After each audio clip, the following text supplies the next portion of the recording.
Yulina Anggreni. Saya dari Politeknik Negeri Medan.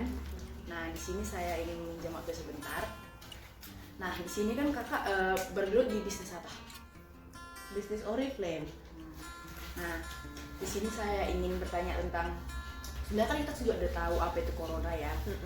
Nah, di sini saya ingin bertanya, menurut kakak itu corona itu seperti apa? Maksudnya pendapat kakak tentang corona yang sedang terjadi sekarang itu gimana? Corona itu ya sebuah virus yang sedang menjangkit di seluruh dunia ya, terutama di Indonesia juga, yang banyak terkena dampak dari si COVID-19 ini. Ya, terutama untuk ke bisnis-bisnis yang lagi berjalan ya banyak juga dampaknya, dan pekerjaan juga. Nah, setelah banyaknya maraknya corona ini, nah di sini saya mau nanya, dampak pada ekonomi keluarga kakak jadi gimana gara-gara corona ini?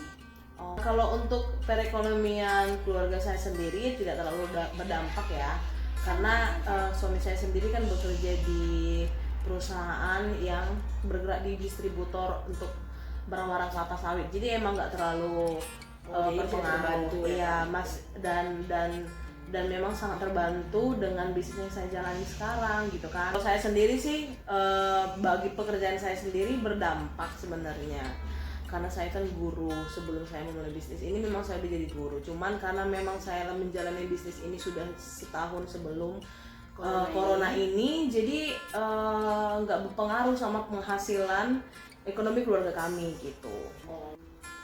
Nah, kita kan juga sama-sama tahu ya kak, banyak juga korban yang meninggal gara-gara corona ini, karena juga kan nggak menjaga, mungkin nggak mengikuti protokol yang diberikan pemerintah. Nah, untuk kakak sendiri dan keluarga, apa saja sih protokol kesehatan yang sudah dilakukan dalam menghadapi corona ini? Kalau kita itu memang selalu mengikuti protokol kesehatan ya. Kayak misalnya di rumah itu selalu sedia alkohol, jadi kemana-mana itu selalu pakai masker dan bawa hand sanitizer. Jadi kalau kita itu maskernya itu di rumah udah stok banyak gitu, jadi ganti-ganti setiap hari. Terus maskernya itu yang bukan yang siap pakai, yang Pakai buang. bukan yang seperti itu, tapi memang yang bahannya kain, jadi bisa diganti gitu. Terus kemana-mana kita bawa hand sanitizer dan alkohol gitu. Nah, di sini saya ingin bertanya fokus pada bisnis kakak sendiri ya. Nah, gimana keadaan bisnis kakak sebelum dan sesudah corona ini? Apakah menurun atau tetap gitu-gitu aja atau malah meningkat? Nah, kalau berbicara dalam bisnis saya sendiri itu banyak yang nggak menyangka memang bisnis yang saya geluti itu sebenarnya semenjak pandemi ini malah omsetnya saya itu meningkat gitu kan. Saya ini berbisnis MLM ya, multi level marketing, bukan seperti yang konvensional seperti rumah makan atau entertain. Jadi saya ini kan basicnya guru musik gitu, jadi banyak teman-teman saya juga yang entertain kayak nyanyi di cafe atau nyanyi di wedding gitu kan, dan mereka itu sangat terkena dampaknya sekali gitu, karena memang Gak ada event ya kak? iya, nggak ada event, karena entertain kan sekarang udah pada tutup ya, karena cafe tutup, mall tutup, pesta-pesta tutup, acara wedding pun tutup gitu. Jadi memang berdampak besar banget sama para entertain. Iya, sama juga kayak misalnya bisnis hotel, perhotelan itu menurut saya sangat kena dampaknya sekali gitu kan. Jadi puji Tuhannya sebelum corona ini memang saya sudah memutuskan untuk berbisnis MLM, yaitu Oriflame. Jadi dan sejak Maret itu malah omset kami itu meningkat loh. Dari kayak contohnya di penjualan jaringan saya sendiri itu, dari bulan Maret itu naiknya sangat signifikan, sampai sekarang itu omset penjualan grup saya sampai 93 jutaan gitu.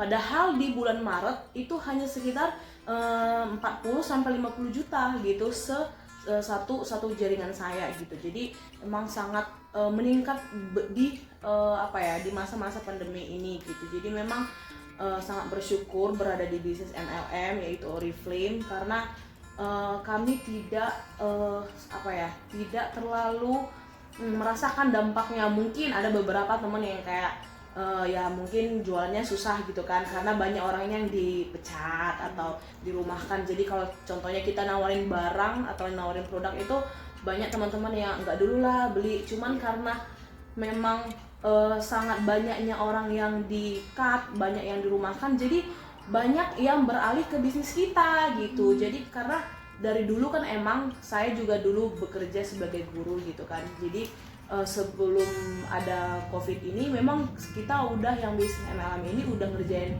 segala sesuatu dari rumah, work from home gitu. Jadi pada saat pada saat ada COVID, kita memang udah kebiasaan dari dulu itu work from home gitu. Jadi banyak orang-orang yang kena dampak corona kayak dipecat atau dirumahkan gitu kan, itu beralih ke bisnis kita gitu. Jadi makanya omset kami itu sangat menaik gitu. Oh, berarti omsetnya menaik ya Kak, jadi nggak terlalu merasakan dampak negatif dari corona ini. Iya, kalau bisnis saya. Nah, yang terakhir saya ingin nanya ini sama Kakak. Nah, pesan Kakak terhadap pemerintah sekarang di keadaan seperti ini, apalagi sekarang udah keadaan new normal. Ya, kalau saran saya kepada pemerintah memang lebih harus tegas untuk memberikan pemberitahuan kepada masyarakat kalau benar-benar harus mengikuti protokol kesehatan gitu kan. Jadi kayak kalau keluar itu harus pakai masker, itu wajib kayak contoh di tempat umum itu juga, dan harus menerapkan social distancing juga. Jadi di tempat kayak contohnya lagi di kantor atau lagi di mall atau lagi dimanapun itu memang harus kita terapkan social distancing supaya menjaga masyarakat itu tetap sehat gitu kan, dan mewajibkan untuk masyarakat harus punya hand sanitizer dan memenuhi fasilitas umum seperti ada cuci tangan di tempat-tempat kayak di tempat umum gitu kan, di persimpangan atau dimanapun, atau di depan kantor atau di perhotelan segala macam itu harus punya fasilitas kayak seperti cuci tangan. Jadi masyarakat juga lebih steril gitu untuk melakukan aktivitas sehari-hari. Ya, segitu saja wawancara saya saat ini. Terima kasih ya Kak atas waktunya. Selamat siang Kak. Selamat siang Kak.